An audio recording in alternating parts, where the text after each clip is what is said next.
What's up, everybody? This week on Runescape Wrap Up, we have a couple different topics to talk about, but there's not too much. This week, Sinkholes came out, which is a distraction and diversion for dungeoneering, in which you can get a cosmetic outfit, dungeoneering tokens, or some XP. So that is a pretty great update. You guys should go check that out if you haven't already. Next week, we do have Slayer contracts coming out, so those will be possibly good, possibly not too good. It'll pretty much just be wait and see kind of thing. But that's pretty much all that is going on in-game. There hasn't really been a big buzz about anything in the community. I do have a couple different things that I want to talk about, and then other than that, there's also two different occasions in which RuneScape has appeared in the world news, and so I thought that those would be worth mentioning, and then maybe talking about a little bit. So there's not really anything super eventful that I'm going to be talking about like last week, but there's going to be a lot of different nice subtopics. They will all be down here along the bottom of the screen, so you guys can click and go to whichever ones that you want to. If you're more interested in one than another, you can use that to jump around on the video. Also, I will have annotations like all around on the screen everywhere. So yeah, check stuff out, all clickable links. So yeah, let's get started. Alright guys, so this first topic is going to be about RuneScape being in the world news. And so the first part is about RuneScape appearing on BBC's tech department under their webpage. And so there's like a little video that you guys can watch, and also the full article. I'll have a link in the description along with every other topic I cover if I get it from an outside source. So pretty much what is going on is they tracked down an 11-year-old Canadian boy who was putting out one of those infamous RuneScape gold hack programs that we constantly see videos and links to all over YouTube and anything that relates to RuneScape. And so these programs pretty much prey on the gullible and like little children or newer players to RuneScape. They get them to download this program that has them entering their username and their password, and then it's basically like, oh, select how much gold you want to have put onto your account.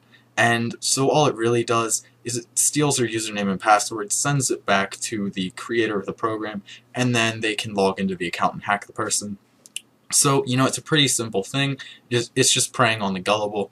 But the reason that this sparked some attention was that there's a young boy who was tracked down that wrote the code to create one of these programs. And so the thing is, they were kind of comparing how the more that time goes on, the more tech is being brought into the education of a child. And so I know my school and all the other schools around me and lots of other people, we all have programming classes at our school, and they're all picking up with how good they are. It used to be that the programming classes really weren't that great, but now that better languages are coming out and it's more easy for people to understand and to use, there's been like a really big surge in the amount of kids that are even just learning programming for a hobby, even if it's not going to be their specific job that they want to do in the future. So with this, it was just kind of comparing the positive and negative effects of programming, and how the negative things are that children are actually stealing from each other. And it might all be fun and games to a lot of people, but the fact of the matter is that you are stealing from someone when you hack them, so it is theft. But the only thing is that it's not very traceable by governments, and if it is traceable, it's a very, very gray area with what can actually be done about it. So governments aren't really stepping in with this at all. The internet is still a very, very unruled place. I mean, there's lots of great things on the internet. The internet is a wonderful thing, but you really have to be careful because there is no absolute authority over it. So everyone really needs to be just very careful with what they do on the internet.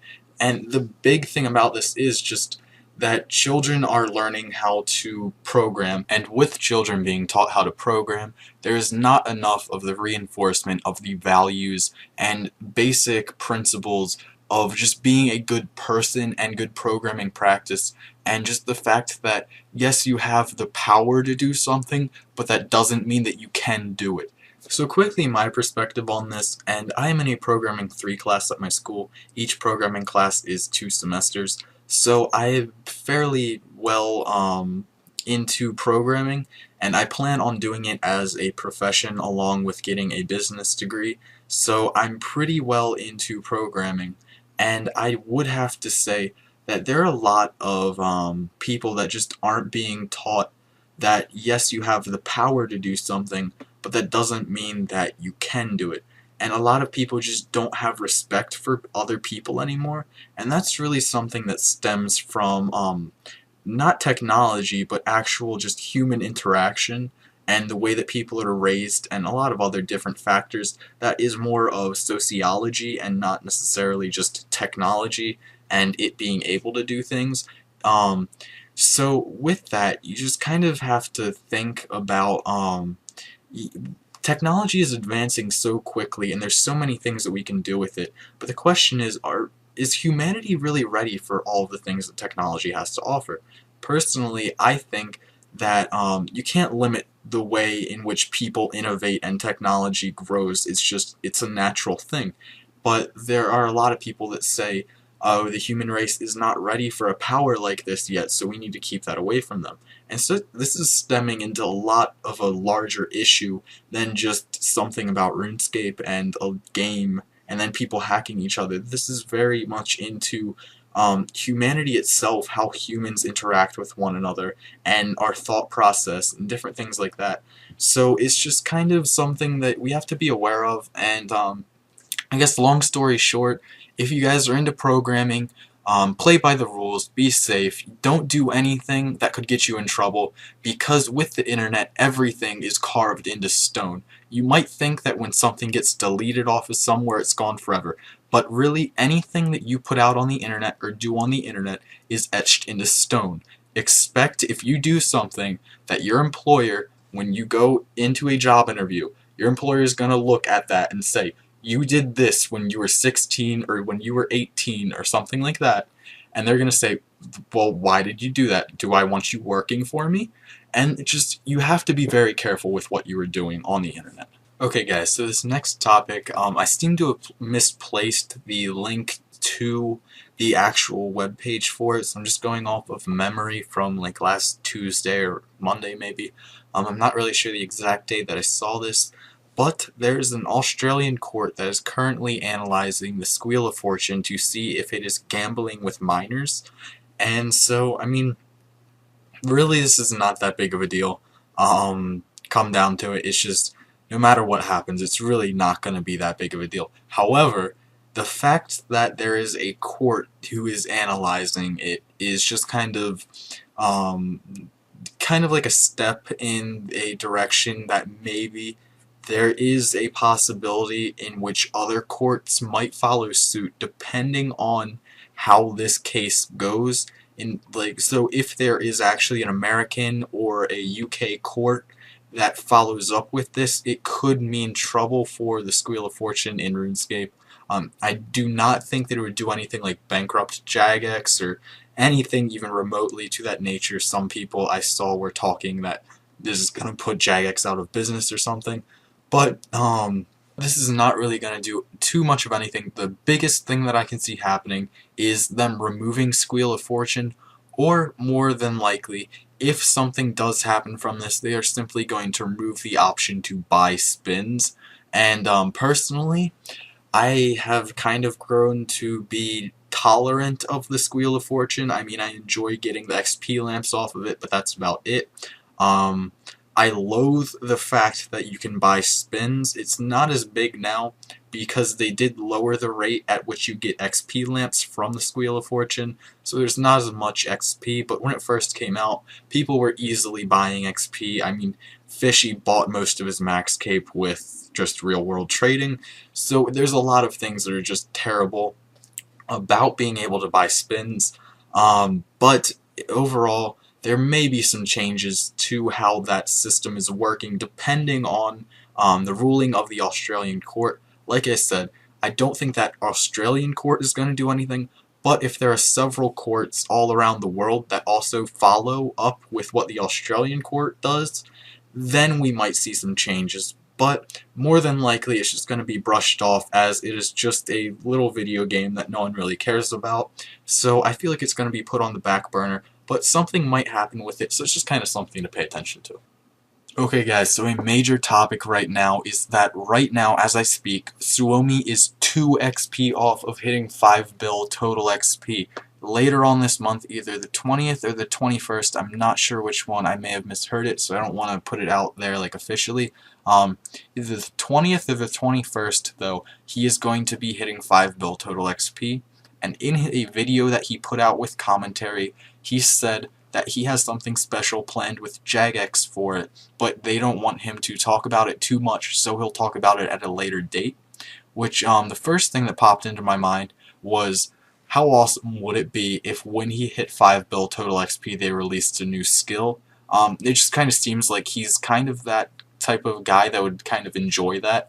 Like, I don't know that he'd directly go and start training that new skill now that he has 5 bill total XP, but I think that he might enjoy the, I don't know, what would go along with the fact that he's getting 5 bill total XP and then they're raising the cap right then. I think that would be kind of cool, but I'm not sure how that would actually play out. I don't think the new skill is coming out this early. I think I'd expect to see it sometime around April or maybe even May. Not really sure yet. I do think that they would probably hype it up a lot, and it would be in the behind the scenes. There would be videos on the Runescape YouTube channel coming out, stuff like that. So I think we'd already know about it if that was the case. So I mean, that's just like a little dream, but I don't think that's realistic. However, I do think that they're going to be doing something pretty cool with that, and so the fact that they don't want him talking about it, and the fact that they're just acknowledging that he is going to be maxing out the amount of XP that you can get on RuneScape is just, I don't know, it's a really cool thing. And so, I mean, that wasn't really a major thing. It was just kind of like a this is happening type of topic. But one last thing about that is that SUOMI was spotted in RuneScape Classic, and so some people have been speculating that maybe after he hits 5 bill total XP he's going to max out on Classic, which of course I support anything that he does. I mean, that's just, like, he can do what he wants, he's his own person. But Classic is just kind of like, I feel it's more of a nostalgia type of thing and not an actual game. However, if he feels really strongly about it and the nostalgia's there and he also enjoys playing it, I fully support that and think he should go for it. But he did say that he wants to focus on real life now. So, of course, I think that's very important. With the amount of time that he's been putting into RuneScape over the past, I don't know, 10 years, it's just been insane how much he has devoted to this. He has over 1,000 days on his A-log, so that is just insane. Anyway, let's move on to another topic now.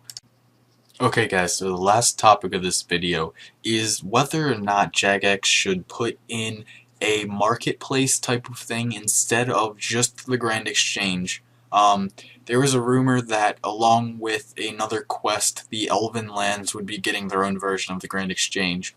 And so some people on the forums have gone and run with that idea, and many other MMOs have a marketplace type of thing, an auction house basically, where you can place bids on an item, and eventually it will gain in price to the point where you might be making more money than if you just did a direct trade, or you could end up, if you were a buyer, you could end up getting an item for much cheaper than you would have had to pay if you bought it directly from another player. So the only thing that I have to say about this is that I don't actually see it being able to work unless you put items that are exclusive to the auction house type setting. Basically, like, you'd have to have a set of items that you can only sell on the auction house, because if you could buy them off the Grand Exchange, then the bid price would never go over GE market price. So I actually do like the idea of making an auction house, but for a game like RuneScape that already has the Grand Exchange, which is its own unique system, and I like the way that it works. There are some points with it that I don't really like, but lots of other games have an auction house, and I just find it to the point where they put the offers to buy an item are so ridiculously high that if you want to quickly buy an item, it just really doesn't work out most of the time. So you just kind of have to place bids and wait, and so just I don't think that would really work out too well in RuneScape, but I do like the idea of it. However, like I said, you would have to have, the only way that you could get it to work well is if you had items that could only be sold on the auction house. So if they did it on a very minor scale and added maybe like elven armors and weapons like bows or something like that, then maybe on a very minor scale you could place bids for those types of items. But I don't see it really working out too well. I think that overall the game should just kind of stick to the way it is and focus on just using the Grand Exchange, and maybe at some point improving the Grand Exchange a little bit, but I don't think that the auction house system would actually work in a game like RuneScape. Okay guys, so that's going to be it for this week's RuneScape wrap up. Please let me know if you liked any of the topics in particular, and if you have any of your own topics that you want me to talk about in next week's episode, leave them in the comment section down below. And I do hope you guys are enjoying being able to hop around in the episode with these little links down there. And so yeah, thank you guys for watching. I do hope that you enjoyed the episode. Remember, if you have any topics that you can easily just shoot me a quick little message over YouTube, or just leave them in the comments below. I'm always willing to talk about different things, and what you guys want to hear is what I want to talk about. So anyway, thank you guys for watching. I hope you enjoyed the episode, and have a good day.